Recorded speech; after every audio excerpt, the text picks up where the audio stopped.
2015. Along a Michigan riverside stands Henry Ford's newly built palace. Within its walls are marble-lined gardens and a private waterfall. Beyond its gates, workers queue up, terrified of arriving a single minute late. This is the grim tale behind Henry Ford's grand mansion empire.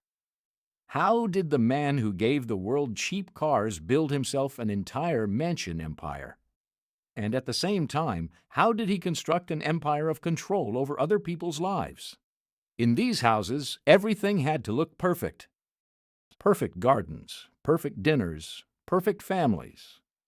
But behind the walls, there was another life. Servants who were not allowed to get sick. Workers whose private lives were checked by inspectors. Wives and children who lived by rules they did not write. Some of Ford's estates still shine like museums. Others slowly rot, grow over with weeds, and hide the stories of people whose fear and exhaustion paid for that shine. What was it really? A dream of a better world, or a giant theater of control where even in the most luxurious halls, no one truly felt free? The first thing visitors notice about Fair Lane today is not its grandeur. It's the scaffolding. Blue tarps cling to stretches of limestone wall. Cracks spider across window frames that once held custom-blown glass. The gardens, once famous for thousands of roses and rare birds, now fight a quiet war against neglect, staff cuts, and shrinking restoration budgets. This is the main residence of Henry Ford, a man who at his peak stood among the richest people on earth, the man who changed how the world moved, how factories operated, how ordinary families could suddenly afford a car of their own. And yet, his own house sits partially wrapped in protective sheeting, waiting for restoration funds that never seem to arrive quickly enough. Fair Lane was supposed to be different from the mansions of Ford's competitors. The Vanderbilts built French chateaux on Fifth Avenue. The Carnegies filled their homes with European art and gilded ceilings. Ford wanted something else. He wanted a house that looked like it grew out of the land. A place where nature and machine could exist side by side without one swallowing the other. The estate sprawls across more than 1,000 acres along the Rouge River in Dearborn, Michigan. Ford and his wife Clara chose this land deliberately. It was close enough to the factories to reach them quickly, yet far enough to escape the noise and smoke of industrial Detroit. A retreat, but not an exile. A home, but also a statement about how he believed life should be organized. Construction began in 1914 and took nearly 2 years. The architects blended elements of the prairie style with English country house traditions. 56 rooms spread across multiple wings. A powerhouse on the property generated electricity from the river itself. Ford's personal experiment in self-sufficiency. The message was simple and deliberate. This estate would depend on no one. But understanding Fair Lane means understanding what it was built to escape and what it was built to control. Henry Ford hated disorder. He hated unpredictability. He hated the chaos of cities, the messiness of human behavior, the inefficiency of lives lived without structure. His factories ran on rigid schedules, precise movements, standardized parts. Every second counted. Every motion was measured. Fair Lane was meant to be the domestic version of this philosophy. The grounds were landscaped according to detailed plans. The gardens followed strict botanical arrangements. Inside, servants moved along designated routes, appeared and disappeared through hidden doors, followed schedules that accounted for every hour of their day. Clara Ford wanted comfort. She wanted quality without ostentation, warmth without waste. She chose simple but well-made furniture, fabrics that would last, colors that soothed rather than shouted for attention. Her influence softened the edges of the house and kept it from becoming just another monument to excess. Henry, meanwhile, experimented. He tested new heating systems, new electrical configurations, new materials. The house became a laboratory as much as a home. Guests reportedly found themselves turned into subjects of Ford's latest theories about diet, lighting, sleep schedules. What worked in the factory, Ford believed, could work in any environment, including his own living room. From the outside, Fair Lane looked like peace itself. Stone walls, quiet woods, the sound of water pushing through the powerhouse turbines. But peace at Fair Lane came with conditions. It existed only as long as everyone inside accepted rules. They had no part in writing. The servants understood this first. The family would learn it later. And eventually, the pattern would repeat in workers' houses, in distant jungle cities, in every corner of an empire built not just on cars, but on the belief that one man's vision of order should govern how everyone else lived. The servants who worked at Fair Lane quickly learned that employment there meant more than cooking meals or trimming hedges. It meant surrendering to a system. Bellboards lined the service corridors. Each bell corresponded to a room, a need, an expectation. When a bell rang, response time mattered. Delays were noticed. Repeated delays led to conversations. Conversations led to departures. The household staff numbered in the dozens during Fair Lane's peak years. Gardeners, cooks, maids, chauffeurs, mechanics for the powerhouse, caretakers for the birds Ford kept on the grounds. Each had a role in clearly marked limits. The hidden staircases and service passages that threaded through the house were not merely architectural conveniences. They were instruments of invisibility. Servants were expected to appear when needed and vanish when not. Their presence should quietly solve problems without ever becoming one. Clara Ford, by most accounts, treated the staff with genuine kindness.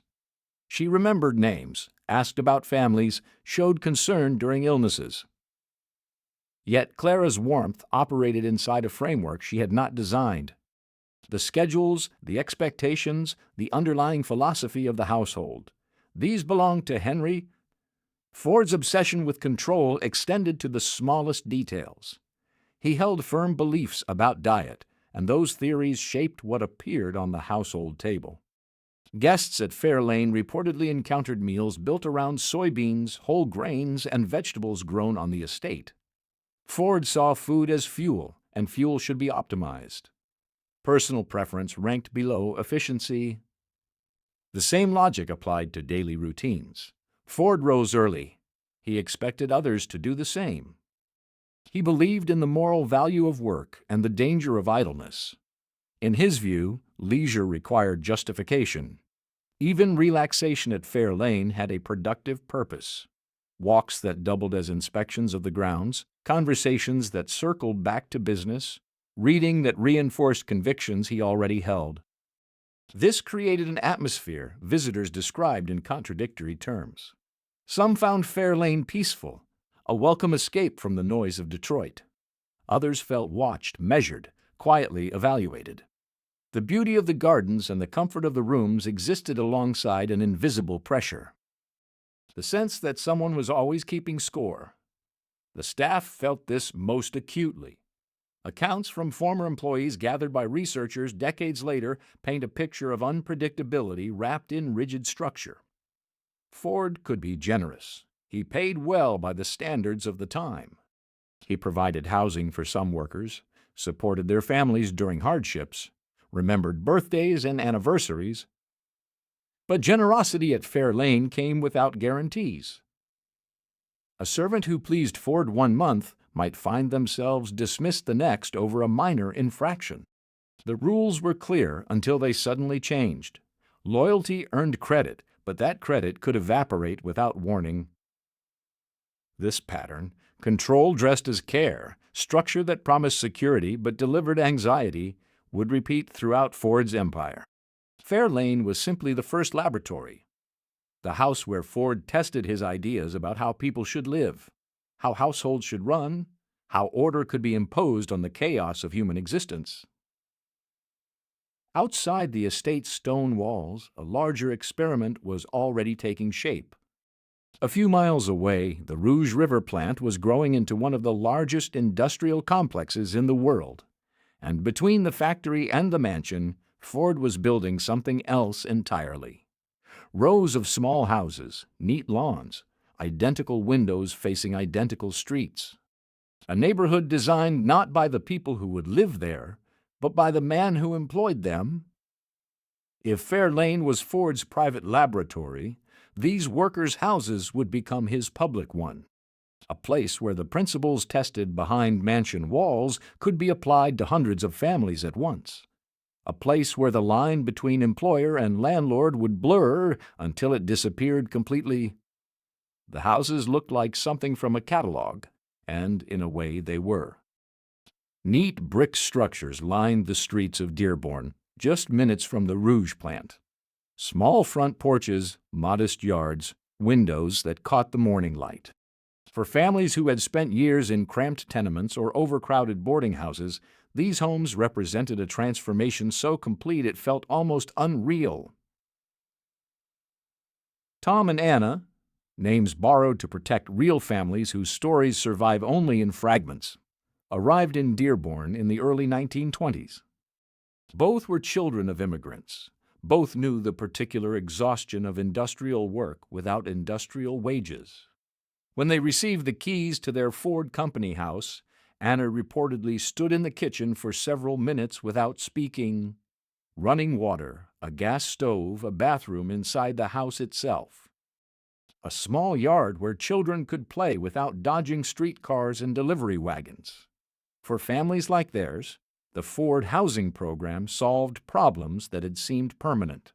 The rent was reasonable. The commute to the factory took minutes instead of hours. The neighborhood was clean, safe, orderly. Compared to the chaos of Detroit's working-class districts, these streets felt like another country entirely. But the keys came with conditions, and those conditions revealed something important about the nature of the gift. Rent was tied directly to employment. Lose your job at Ford and you lost your home. There was no separation between workplace and residence, no buffer between professional failure and personal catastrophe. The security of the house depended entirely on the security of the position. And positions at Ford were never truly secure. The rules extended well beyond employment status. The Ford Sociological Department, a name that sounds almost satirical now but was completely serious then, employed investigators whose job was to visit workers' homes. They checked for cleanliness.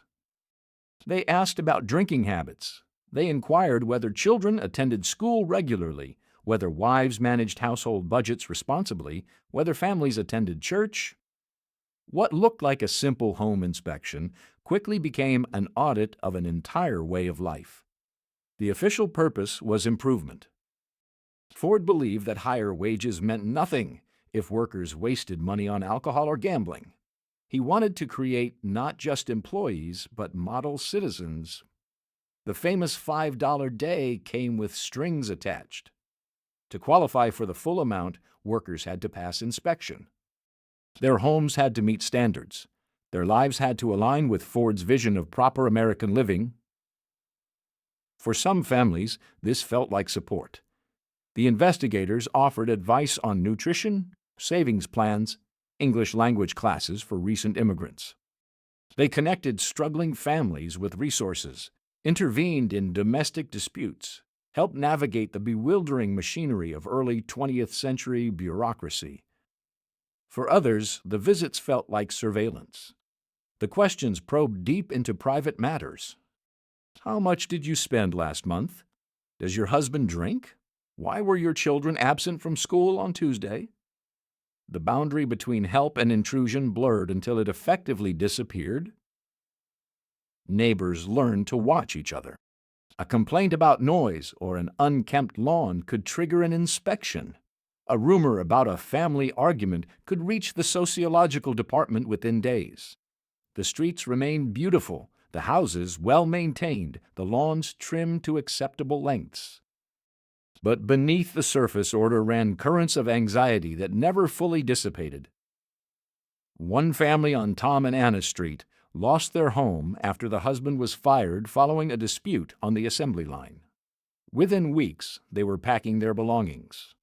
The house that had seemed like salvation became just another temporary stop. Another reminder that security in Ford's world was always conditional and always revocable. The neighborhood endured. The houses still stand today, many of them occupied by descendants of the original families. But the story they tell is more complicated than any catalog photograph or real estate brochure could capture.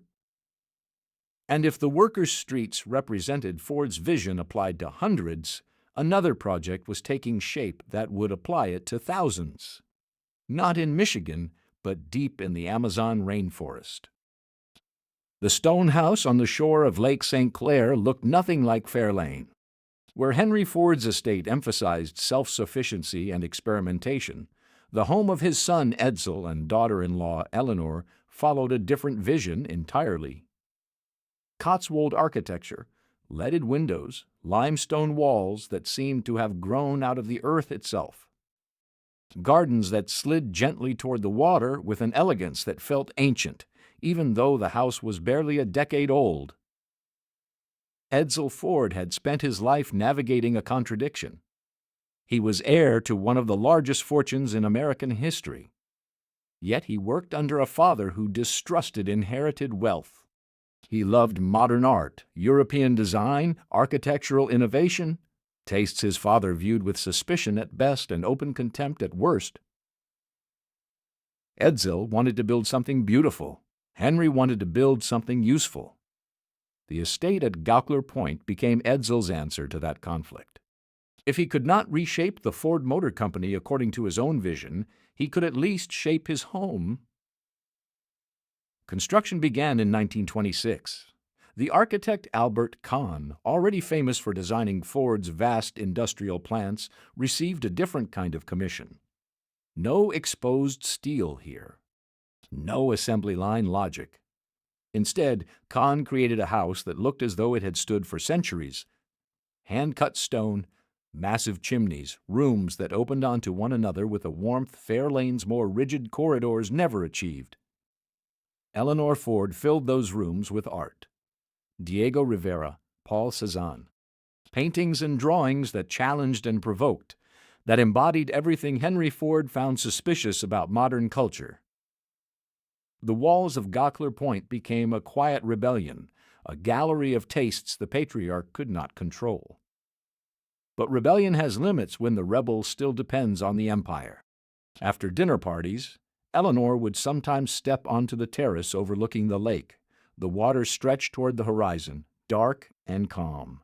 And somewhere beyond that line of darkness, on the far side of the city sprawl, the rouge plant glowed against the night sky. Furnaces that never cooled, assembly lines that never stopped, the source of everything that made this beautiful house possible. Eleanor understood the exchange. The stone beneath her feet, the paintings on her walls, the gardens where her children played, all of it traced back to those distant fires, to the workers who arrived before dawn and left after dark, to the accidents, the exhaustion, the lives slowly consumed by the machinery of production. She managed this knowledge the way many in her position did, through philanthropy, through careful attention to causes that mattered, through a genuine effort to use wealth responsibly. But the fundamental equation remained unchanged. Beauty here was purchased by labor there. Comfort in this house was subsidized by discomfort in countless others. Edsel himself grew increasingly ill during the 1930s. Stomach problems that doctors struggled to diagnose, fatigue that did not lift. At the same time, stress piled up year after year as he fought losing battles against his father's decisions. Henry Ford had a fixed vision for the company, and that vision did not include the changes Edsel believed were necessary. The son's ideas were overruled, his appointments reversed, his authority quietly undermined by lieutenants who reported directly to the father.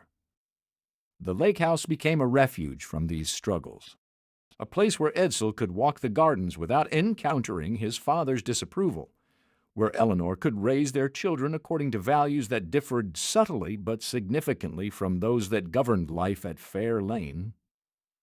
Yet even here the shadow reached. Every comfort depended on the continued success of the enterprise.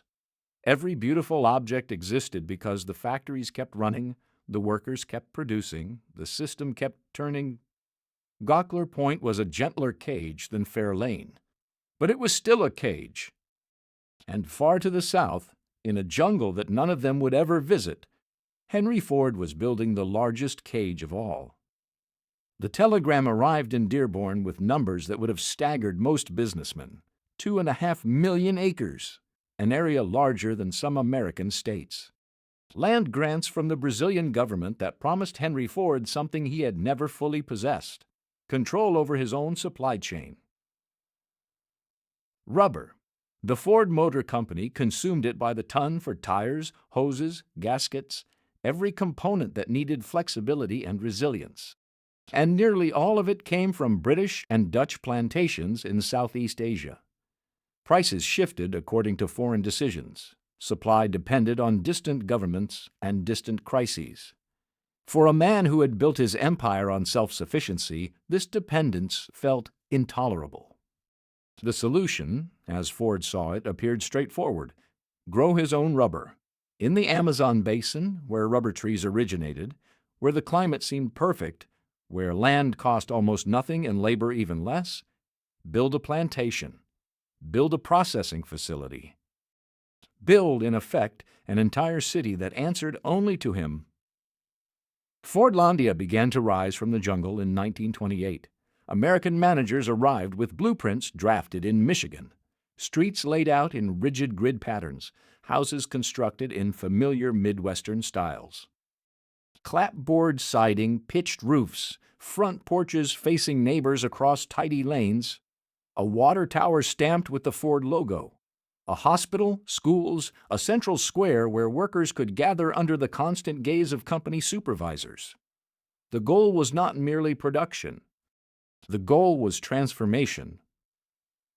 Ford believed that American methods, American values, American routines could be exported anywhere. The jungle, in his mind, was raw material waiting to be organized.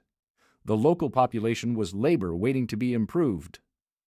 Joao arrived in Fordlandia in 1929, drawn by wages that sounded miraculous compared to what he could earn elsewhere in the region. His name appears in no official records. He stands in for dozens of workers whose individual stories survive only in fragments. What he found when he stepped off the boat was a town unlike anything in his experience. American houses, American food, American rules. The cafeteria served oatmeal, whole wheat bread, canned vegetables. Foods Ford believed promoted health and efficiency. Local dishes were discouraged. Local cooking was treated as a problem to be corrected. Workers were expected to adopt not just American labor practices, but American lifestyles. To live in American houses, eat American meals, and organize their days according to American schedules. Alcohol was prohibited. The Amazon had a long tradition of local brewing, drinks fermented from native fruits, cantinas where workers gathered after exhausting days. Fordlandia banned all of it. In its place, recreation was organized around activities labeled wholesome: square dances, poetry readings, gardening competitions. Entertainment that might have felt normal in Dearborn felt oddly staged and out of place in the dense tropical heat. The workday followed factory logic: fixed hours, supervised tasks, time clocks that recorded arrivals and departures with mechanical precision. But the jungle ran on different rhythms. Rubber trees produced best when tapped in the cool hours before dawn, not during the standardized daytime shifts that Ford's managers imposed. Local tappers understood this from experience. American supervisors trained in assembly line thinking did not. Housing assignments reflected hierarchies imported directly from Michigan. American staff lived in larger homes on higher ground with better ventilation and screened windows. Brazilian workers were placed in smaller structures closer to the river, where mosquitoes bred in standing water and malaria moved through entire neighborhoods in waves. The message was architectural. The layout of the town, the distribution of resources, the physical distance between management and labor, all of it communicated a vision of order that placed some lives above others. Fordlandia was not merely a plantation. It was Fair Lane expanded to urban scale, A mansion philosophy stretched over thousands of people who had never asked to live inside someone else's dream. And like all dreams imposed without consent, this one would eventually provoke a response. The workers of Fordlandia were about to show what happens when the demand for control finally pushes past its limits. The breaking point came over a meal.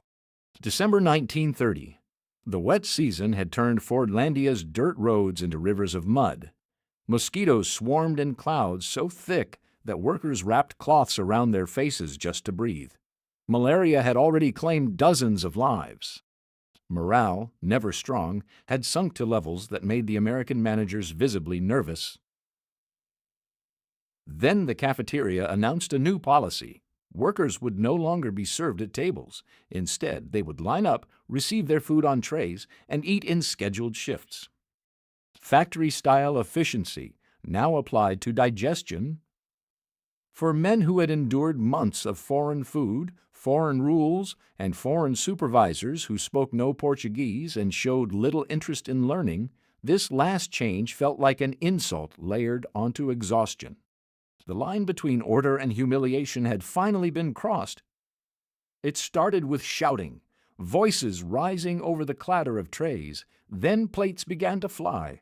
Workers overturned tables, smashed windows, hurled kitchen equipment into the muddy streets outside. Pots and pans crashed against walls. The neat, controlled cafeteria was suddenly unrecognizable.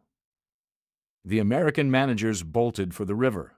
Some reportedly commandeered boats and pushed off in panic, watching from the water as the town they had drawn on blueprints in Michigan now erupted in chaos behind them. The riot lasted only a few hours. Brazilian military forces arrived and restored order with rifles and discipline. No Americans were killed, though several suffered injuries in the scramble. The physical damage, broken glass, wrecked furniture, shattered dishes, was substantial but ultimately repairable. What could not be repaired was the illusion. Fordlandia had been built on the belief that American systems, properly applied, could transform any environment and any population. The riot exposed what the managers had refused to see. The workers were not raw material. They were people with their own customs, their own pride, their own threshold for how much control they would tolerate. And the trouble went far beyond cafeteria rules or hurt feelings. The core of the project, the rubber itself, was failing. Ford's planners had made a catastrophic error. In Southeast Asia, rubber trees grew in carefully spaced rows, separated enough to slow the spread of disease. Those plantations relied on trees transplanted long ago from the Amazon. But in their native environment, the trees had evolved alongside natural predators and pathogens. South American leaf blight, a fungal disease that had always existed in the Amazon, was normally held in check by the loose, irregular spacing of wild rubber trees across the forest. When Ford's managers planted trees in dense, perfectly ordered rows, copying the layout that worked in Malaysia, they accidentally created perfect conditions for disaster.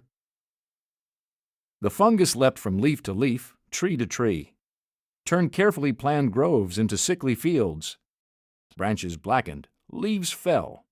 Entire plantations could be wiped out within a few seasons. Local workers and Brazilian agricultural experts had warned about this. They knew the forest's logic. They understood how disease moved through the canopy. Their warnings were noted, then brushed aside. The men making decisions in Dearborn knew factories. They knew assembly lines. They did not know tropical agriculture. And more dangerously, they did not believe they needed to learn. By the mid-1930s, Fordlandia was failing on every front. Production targets went unmet year after year. Costs rose while yields declined. The hospital treated wave after wave of patients for malaria, dengue, and other tropical diseases faster than the workforce could recover. The model American town in the jungle was becoming a model study in American overconfidence. Ford's response was characteristic. He did not walk away. Instead, he doubled down. A second site called Belterra was established on higher ground with supposedly better soil and a more favorable climate. More money flowed in, new machinery was shipped upriver, more managers arrived carrying fresh briefcases, fresh optimism, and the same blind spots. The pattern began to repeat almost immediately. Henry Ford himself never visited either site, not once. He directed the entire project from Dearborn, studying reports and photographs, issuing orders based on information filtered through layers of managers inclined to tell him what they believed he wanted to hear. For him, the jungle existed as an abstraction, lines on a map, numbers in a ledger, a problem to be solved through the firm application of American principles. Meanwhile, the people who actually lived in Fordlandia adapted in the only ways they could. Workers smuggled alcohol past company inspectors. Families prepared traditional foods in their homes when supervisors were not watching. Neighbors maintained their own social rhythms beneath the imposed schedules, their own informal networks beneath the official charts and diagrams. The town that was supposed to reshape them had itself been reshaped into a monument to the limits of control, standing in the middle of a rainforest that refused to behave like anyone's factory floor. The empire Henry Ford built aged faster than anyone expected. Henry Ford died on April 7, 1947, during a power outage at Fair Lane. The man who had built his own hydroelectric plant, who had insisted on self-sufficiency in all things, passed away by candlelight when the Rouge River flooded and knocked out his generators. He was 83 years old. Clara followed him in less than 3 years. The house that had once hummed with controlled activity fell quiet. For a time, the Ford Motor Company maintained the property, unsure what to do with a 56-room estate that no one wanted to occupy. Eventually, Fair Lane passed to the University of Michigan Dearborn. The school lacked the money for careful restoration. Decades of deferred repairs piled up like unpaid debts. Water seeped through stone walls. Wooden beams rotted in places visitors never saw. The gardens that Clara had loved grew wild, then overgrown, then nearly impenetrable. The powerhouse that once showcased Ford's attempt to master nature fell silent, its turbines rusted in place, its original purpose fading from memory. Fair Lane was not alone in its decline. The Ford Rotunda, a massive exhibition hall that had welcomed millions of visitors, burned to the ground in 1962 during roof repairs. The fire consumed the building in less than an hour. Photographs from that day show smoke rising over Dearborn like a funeral pyre for an entire era. Other landmarks simply vanished. Factory buildings were demolished. Worker housing was remodeled beyond recognition. The physical infrastructure of Ford's empire was erased piece by piece, replaced by parking lots, low-rise offices, and strip malls that bore almost no trace of what had stood there before. At Gockler Point, the story turned in a different direction. Edsel Ford had died in 1943, 4 years before his father, worn down by illness and the endless struggle against Henry's interference. Eleanor remained in the lake house, raising their children, supporting causes, tending the gardens that had brought her husband brief moments of peace during his difficult final years. She understood exactly what the estate represented and what might happen if she simply left it to heirs who could sell to the highest bidder. The shoreline of Lake St. Clair was valuable real estate. Without protection, the stone house and its grounds would be chopped into lots, the lawns paved over, the art collections scattered through auction catalogs. In 1976, Eleanor Ford donated the estate to a public trust. The house became a museum. The gardens opened to visitors who would never have passed through the gates while the family lived there. Rooms designed for private life now hosted school groups, architecture buffs, and casual tourists. What had been private became shared. What had been exclusive became accessible. Yet even this act of generosity carried echoes of the old contradictions. The docents who lead tours today tell carefully curated stories. The art receives attention. The architecture earns admiration. The labor that made it all possible, The workers at Rouge, the servants moving through back corridors, the gardeners who kept those lawns and borders immaculate, appears mostly in asides and footnotes. In Dearborn, the Ford Homes Historic District survived through stubbornness more than strategy. Some original families stayed, passing houses from one generation to the next, despite rising taxes and pressure to sell. Others left, replaced by new residents who knew nothing of the Sociological Department, the inspections, or the conditional nature of those early leases. The neighborhood eventually earned historic designation in the late 20th century, protecting it from wholesale demolition but also freezing it in a particular moment. The houses look much as they did nearly a century ago. The stories behind their brick walls and clipped hedges remain far harder to see. And in Brazil, Fordlandia entered its longest chapter, not as a functioning company town, but as something stranger, a place where the past refuses to fully disappear, where rusted machinery stands beside new concrete, where children play in the shadows of buildings their great-grandparents once worked inside. The mansions were going dark, but the people who had lived within their systems, in estates, in model streets, in jungle towns, were still finding ways to bend those spaces to their own lives long after the original vision had faded. The scaffolding went up slowly, so slowly that some visitors wondered if it would ever come down at all. Fair Lane's restoration did not begin with grand ceremonies or dramatic unveilings.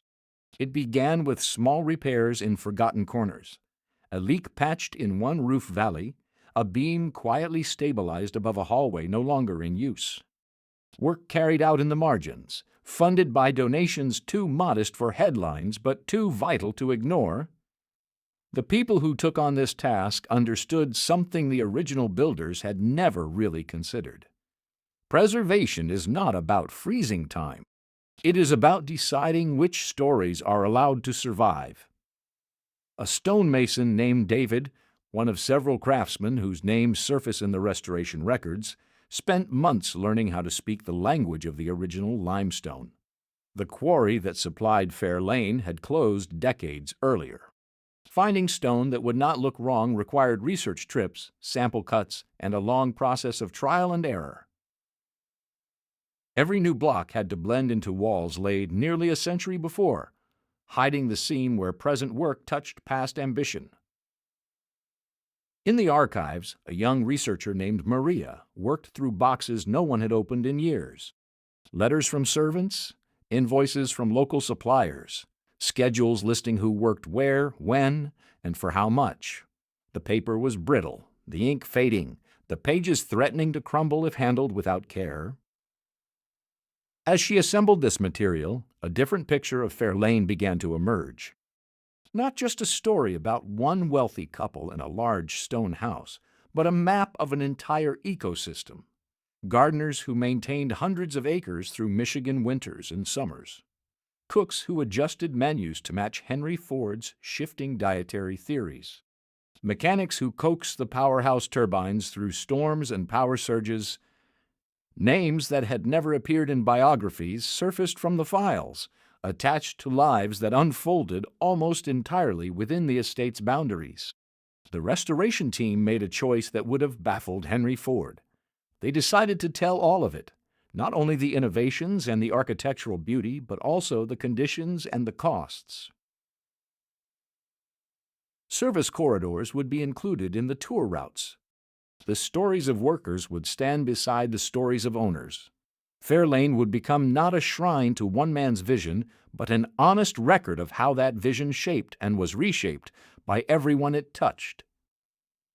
This approach demanded resources that standard preservation budgets rarely cover. Oral history projects to capture memories before they disappeared. Community outreach to find former staff and their families. Educational programs designed not to flatter visitors, but to invite them into a more complicated truth. Progress remained slow precisely because the work was being done carefully, with attention to voices earlier generations had treated as background noise. Similar efforts appeared at other sites, each following its own path. In the Ford Homes Historic District, longtime residents began building their own archives. They recorded conversations with elderly neighbors who still remembered inspections, rent policies, and the early days on those streets. They photographed original details before renovations erased them. They gathered documents and stories that no official institution had ever bothered to collect.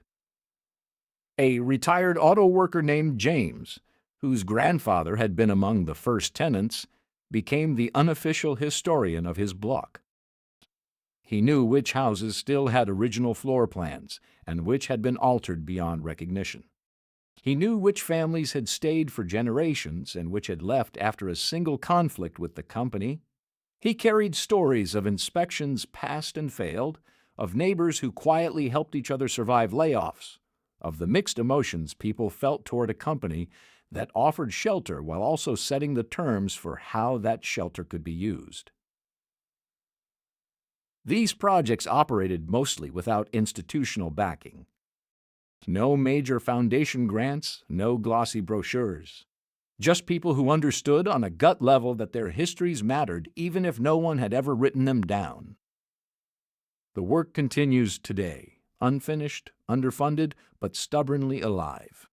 Every stone reset at Fair Lane, every recorded memory from Dearborn, every photograph rescued from a family album amounts to a small act of reclamation. The buildings now belong less to the man who commissioned them and more to the people willing to care for them and to tell the full story of what happened inside their walls. And nowhere is this quiet transformation more unexpected than in the jungle town Henry Ford walked away from. A place where, among the ruins of someone else's failed experiment, a community has learned to live on its own terms. The water tower still bears the Ford logo. Rust has softened its edges, turned sharp letters into ghosts of themselves, but the name remains visible from the river. A metal landmark on the Tapajos, quietly pointing toward a town that was supposed to disappear and never did. Fordlandia today is home to roughly 3,000 people. Not ghosts, not tourists.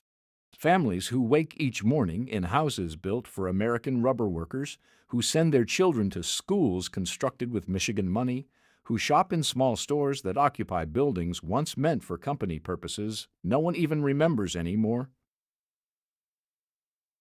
The town was expected to die when Ford abandoned it. In 1945, the company sold the entire operation back to the Brazilian government for a fraction of what it had spent. Executives in Dearborn wrote off the losses and moved on. The rubber dream was finished. The jungle, they assumed, would quietly reclaim what remained. But people do not follow corporate logic. The workers who had built their lives in Fordlandia saw no reason to leave simply because distant shareholders had lost interest.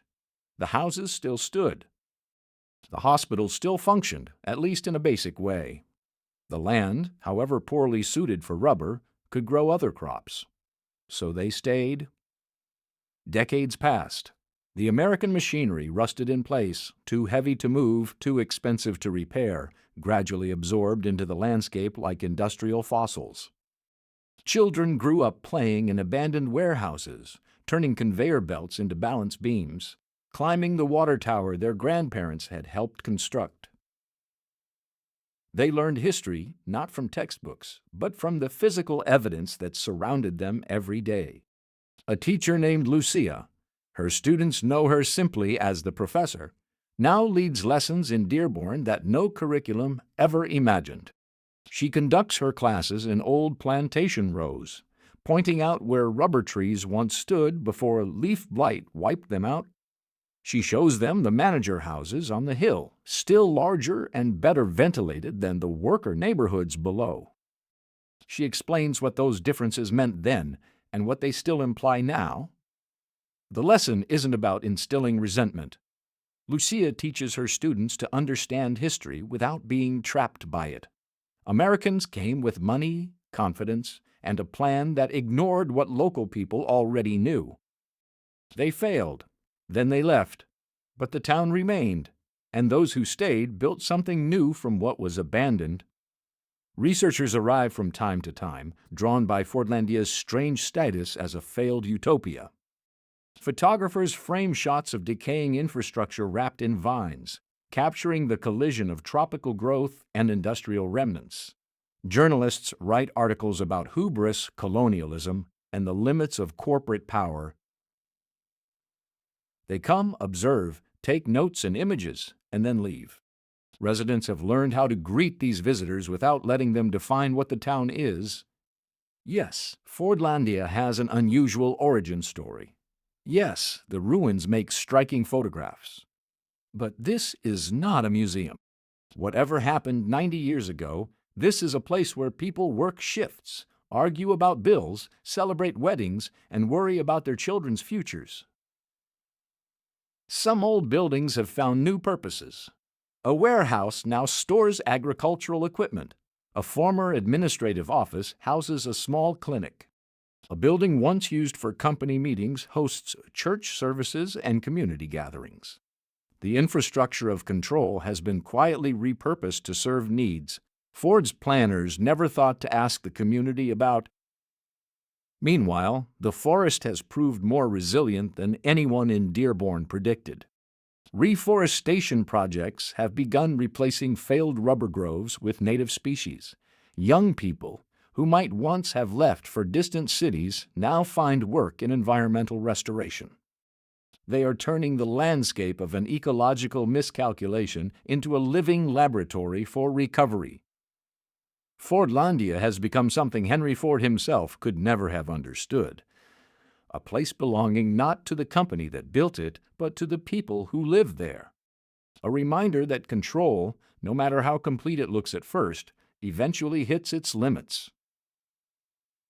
And in Michigan, far from the Tapajos, other communities are learning similar lessons, slowly reclaiming factories, streets, and homes built for someone else's purposes, and teaching them to serve the lives that remain. The block party now happens every August. Folding tables spread across the grass that company inspectors once measured for compliance. Children chase each other between the houses whose original tenants lived under constant evaluation. The smell of food grilling drifts across air that once carried mostly factory smoke and quiet anxiety. The Ford Homes Historic District has become something its designers never intended. A neighborhood, not a model community, not a showcase project, not a laboratory for social engineering. Just a place where people know each other's names, watch each other's kids, argue about the ordinary frictions of parks, property lines, and shared space. Streets built to display corporate benevolence have been reclaimed by the messy warmth of real human life. Margaret has lived on Norwood Street for 43 years. Her husband's family were among the original tenants, arriving in the 1920s when the houses were new and the rules strict. She remembers her mother-in-law's stories of Sociological Department visits, careful cleaning before inspectors arrived, rehearsed answers to predictable questions, the relief felt when the front door finally shut and the family could breathe. Those days feel distant now, almost impossible to imagine. Margaret's grandchildren run through the same rooms her great-grandparents once whispered in for fear of being overheard. The walls that witnessed so much careful performance now absorb the noise of birthday parties, holiday meals, slamming doors, and arguments no one bothers to hide. When the historic designation came, it brought mixed feelings.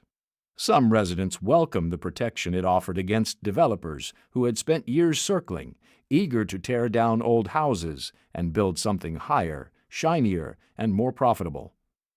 Others worried about restrictions, about being told what colors they could paint their doors, about trading one form of control for another. The compromise emerged through community meetings that stretched late into the night. Residents would keep authority over their own properties while preserving the historic character. Outside experts could advise but not command. The neighborhood would protect its past but not be imprisoned by it. Walking tours now bring visitors along streets that once accepted only workers and their families. Guides Many of them longtime residents tell stories company brochures never printed. They talk about wages that felt miraculous and surveillance that felt suffocating, about the gratitude workers genuinely felt and the resentment they carefully hid, about the complicated legacy of living in houses built by people who wanted to control how you lived. Robert leads one such tour every month. His grandfather worked at the Rouge for 31 years, walked these same sidewalks thousands of times, raised children in a house that was never entirely his, no matter how much rent he paid. Robert tells visitors about finding his grandfather's personnel file in an archive. Inspection reports, moral evaluations, documented details of a private life turned into company property. The file first made Robert angry, then sad, then determined. He began recording interviews with elderly residents, capturing memories before they disappeared. The project grew into an informal archive, boxes of photos and documents stacked in his basement, a history assembled from pieces no institution ever considered worth protecting. Other residents contributed their own materials.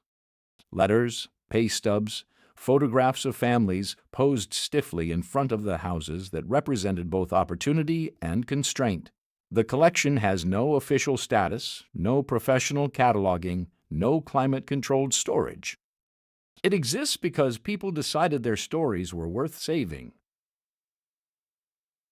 A neighborhood designed to show how workers should live has become evidence of how they actually lived on their own terms, even within systems they didn't create.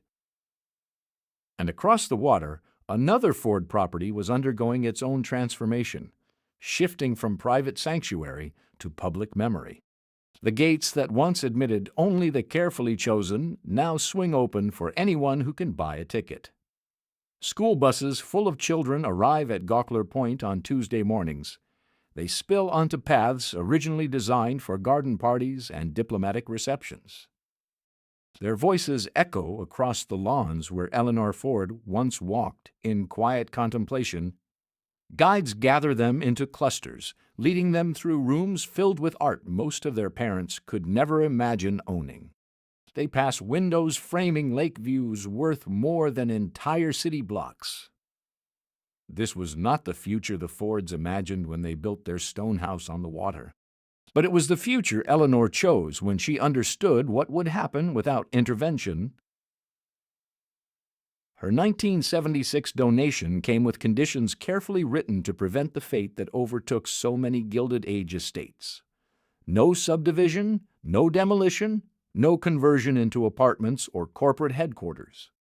The house would remain whole, the grounds would remain intact, the collection would stay in place, and most importantly, the property would welcome visitors not as guests of the family but as beneficiaries of a public trust. The transition took years. Staff needed to be hired, systems invented, compromises found between preservation and access. Some rooms proved too fragile for heavy foot traffic. Others required careful changes to accommodate disabled visitors. A house designed around a family's comfort and privacy had to be quietly re-engineered for thousands of strangers who would pass through it year after year. Jennifer has worked as a guide at Ford House for 11 years. She remembers her first tour, standing in the Great Hall, nervous about explaining the lives of people whose world felt impossibly far from her own. Over time, her approach changed. She moved from memorizing dates and design details to creating conversations. Now, she asks questions as often as she answers them. She invites visitors to consider what it means to live surrounded by such beauty and what it means to know exactly where it came from. The Rivera painting in the dining room becomes a doorway to discussions about labor and industry. The view across the lake creates space to talk about who gets access to such landscapes and who never did. The modest servants' rooms tucked out of sight make visible the labor that made all this elegance function day to day. Some visitors find these conversations uncomfortable. They arrive ready to admire chandeliers and carved stone, not examine the history that touches them. Jennifer has learned to guide this resistance gently. She presents complexity without forcing neat conclusions. The house contains contradictions. Instead of resolving them, she lets guests feel them. School groups tend to cut through the reverence adults bring. Children who have never seen such a large house ask blunt questions their teachers sometimes rush to soften. Why did they need so many rooms? Where did the workers sleep? Did the children who lived here have friends from outside rich neighborhoods? Their curiosity tears through the aura of untouchable grandeur and demands that the past be treated as a human story, not museum decor. Outside, the grounds have become community space in ways Eleanor might not have predicted, but likely would have appreciated. Wedding parties pose on the terrace that once hosted diplomats and business partners. Families spread blankets on lawns tended by teams whose work echoes the efforts of earlier gardeners. Summer concerts draw crowds whose folding chairs, plastic cups, and applause fill the air where once only carefully controlled guest lists were allowed. Ford House has not erased its history of exclusion. The stone walls still speak the language of wealth and power. The art collection still represents purchasing power far beyond ordinary imagination. But something has changed within that frame. The estate now serves purposes its creators never intended, welcomes people they would never have admitted, and highlights stories they would never have wanted emphasized. The shift from family sanctuary to public resource offers one version of what grand houses can become. Not mausoleums frozen in a single moment of splendor, but living institutions that can be reinterpreted. Places where the past remains visible and honest, but no longer dictates who may enter or what they must believe. And back in Dearborn, at the estate where this particular story began, another possibility was finally taking shape. Another mansion was slowly learning how to open its doors to the world outside. The camera light blinks red in Fairlane's Great Hall.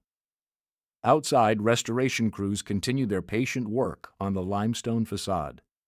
Inside, a young filmmaker adjusts his tripod on floors that once felt the footsteps of industrialists, presidents, and servants moving like shadows. Marcus came to this project by accident rather than intention. A simple documentary assignment for a local television station brought him to Fair Lane on a public tour. Something about the place unsettled him. Not the grandeur he expected, but the silences. The gaps in the official narrative where other stories should have been. He returned in his own time, interviewing archivists, tracking down descendants of former staff, piecing together accounts that had never been gathered into a single narrative. The project grew beyond anything the television station wanted or could broadcast. Marcus kept working anyway. The documentary would not be a celebration of Henry Ford's genius, nor a simple indictment of his flaws. Marcus learned that the most honest histories resist both temptations. They sit with contradiction, allow complexity to remain unresolved, and trust viewers to draw their own conclusions. The film includes footage from all the sites that once formed Ford's domestic empire. Fair Lane, restored and still being restored. The worker houses in Dearborn, now occupied by families who have made them entirely their own. Gockler Point, transformed into a public trust on the shores of Lake St. Clair. And Fordlandia, where children still play beneath a rusted water tower that bears a famous name. Marcus maps these places not as separate curiosities, but as expressions of a single vision. The same impulse that designed hidden servant corridors at Fair Lane produced inspection programs for worker homes. The same philosophy that dictated meal schedules in the mansion imposed American food on Brazilian workers in the forest. The scale changed, from estate to neighborhood to company town. The underlying logic remained, but the map now includes another layer. The people who reclaimed these spaces, the historians rescuing erased stories, the residents who turned model houses into real homes, the Brazilian community that refused to disappear when the company withdrew. The visitors asking questions at Ford House and Fair Lane that earlier generations would never have spoken aloud. The documentary ends not with Ford's death, but with a scene from a late summer afternoon, a neighborhood gathering on one of the former company streets in Dearborn. Elderly residents who remember the last traces of corporate oversight share folding tables with young families who know the history only through stories. Children run across grass that was once measured for compliance. Laughter rises in spaces designed for control. Marcus films without narration. The images speak for themselves. Here is what was built.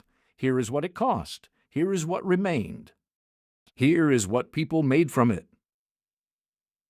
Fair Lane's Great Hall holds the echoes of all these stories.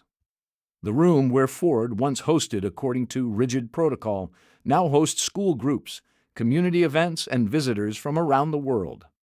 Restoration continues year by year, revealing layers time had concealed and earlier tours had ignored.